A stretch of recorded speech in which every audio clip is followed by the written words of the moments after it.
एक हाथी का बच्चा एक जंगल में घूम रहा था और वह एक दिन घास चर रहा होता है। तभी अचानक एक शेर उसको देख लेता है और शेर उस पर हमला करने की कोशिश करता है।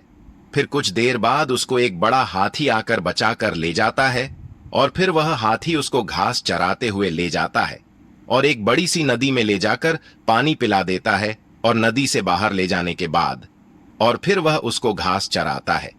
उसके बाद फिर वह अपने गांव की ओर चले जाते हैं और जाकर अपने घर में रहने लगते हैं और किसान के साथ बैठ जाते हैं। चैनल को लाइक सब्सक्राइब करना ना भूले।